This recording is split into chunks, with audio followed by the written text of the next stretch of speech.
Frédéric Bodin, bonjour. Bonjour. Bienvenue dans le Buzz Média Orange Le Figaro. Alors je rappelle que vous êtes lancé dans l'aventure de la création d'entreprise dès 1986 avec le lancement de l'agence événementielle Délire que vous avez ensuite rapproché de l'agence Promo 2000 et l'ensemble a donné naissance, je rappelle, en 93 au groupe Public System Hopscotch aujourd'hui. Vous êtes également depuis 2 ans le président de l'association d'entrepreneurs Croissance Plus et pour évoquer votre activité, celle de votre groupe de communication, je vous propose de découvrir le chiffre du jour, plus 28,3%. Les derniers résultats que vous avez publiés, donc la hausse du chiffre d'affaires de Public System Hopscotch au premier semestre à 61,4 millions d'euros. Vous êtes incontestablement le leader de la communication événementielle et aujourd'hui avec un pôle de relations publiques très important. Est-ce que ça veut dire que la crise est derrière vous finalement ou pas ? Je pense que la crise n'est pas derrière nous. On n'a pas complètement réatteint les chiffres de 2008 sur les métiers de l'événementiel. En revanche, les métiers des relations publiques ont toujours cru. En fait, on a toujours grandi dans ces métiers-là. Et il y a une activité qui est bien repartie, c'est tous les événements et les projets liés à la communication interne, notamment pour lutter contre le stress des salariés. Je pense que les managers ont eu besoin d'expliquer à leurs collaborateurs qu'il y avait un patron à bord et que ce soit des grandes messes ou des programmes sur Internet, ça se redéveloppe. Et avec ce qu'on appelle, nous, au Public System, le marketing de communauté, qui est rendu beaucoup plus facile par l'émergence de l'utilisation d'Internet.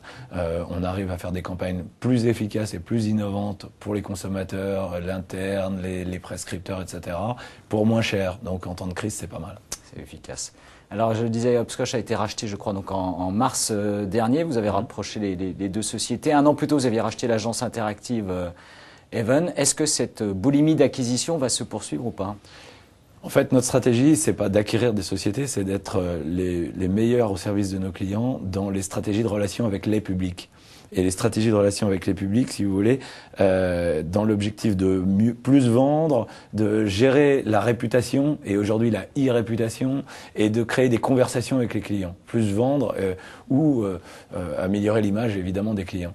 Donc, il est évident qu'il faut être capable de converser et d'interagir avec tous les publics si on veut être très efficace. On a les plus grands annonceurs, donc on veut être vraiment les meilleurs en France là-dessus et bientôt à l'international. Et est-ce qu'on peut imaginer un jour le groupe Public System Hopscotch racheter une agence de publicité ? On voit que des agences de publicité sont venues sur votre territoire en achetant des sociétés d'événementiel ou en les créant, voire les relations publiques. Est-ce que vous ferez le chemin inverse ?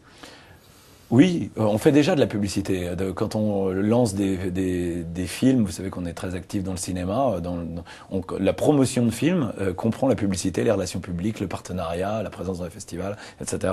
Mais de là jusqu'à racheter une agence de pub ?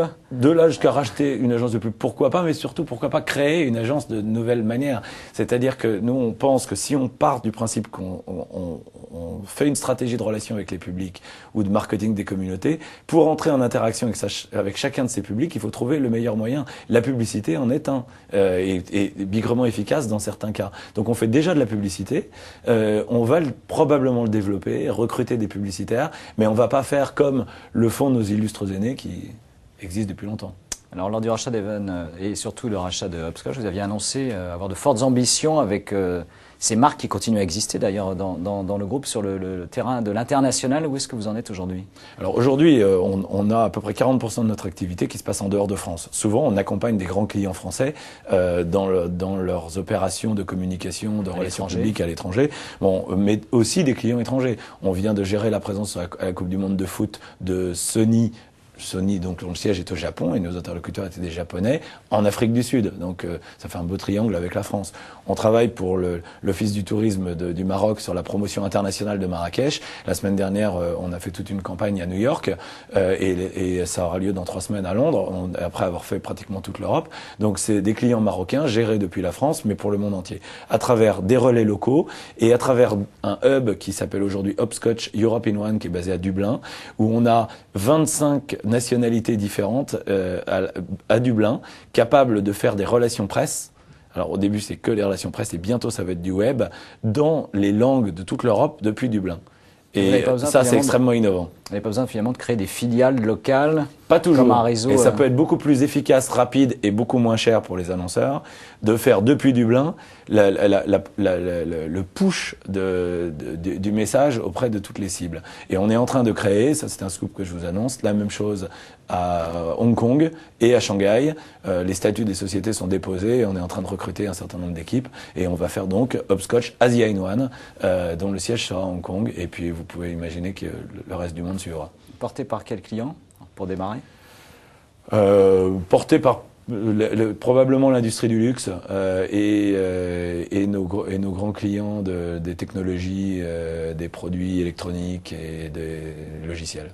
Alors j'ai dit, vous êtes aussi donc, homme de communication, mais aussi le président de Croissance Plus. Le regard que vous avez avec cette double casquette aujourd'hui, justement, sur le secteur et la création d'entreprises dans le secteur de la communication qu'on ne trouve pas très créatif finalement et qui a du mal à se renouveler. Je pense qu'on est très créatif et puis je pense que le Public System Hopscotch démontre qu'on est capable de faire de la croissance très forte dans ce métier, même quand les investissements stagnent globalement. Mais ce qu'on peut déplorer, c'est quelquefois dans le discours des journalistes ou des politiques, on ne met pas la communication comme un élément d'attractivité et de compétitivité du pays. Or, la communication en France est un secteur dans lequel on est très bon. Ça aide à différencier les marques et à leur donner de la valeur. On dit que l'industrie française a besoin d'être préservée. C'est probablement l'alliance entre les industriels et les communicants qui fera qu'on promeuvra la marque France partout dans le monde. Donc, oui, il faut attirer des jeunes de talent dans la communication en France, mais je crois qu'on est bon et il faut pas se convaincre du contraire. Eh bien, Frédéric Verdun, merci. Merci d'être venu dans le Buzz Média Orange Le Figaro et nous retrouvons dès demain pour un nouveau Buzz et l'invité du jour sera le nouveau président de l'INA. Merci encore et très bonne journée.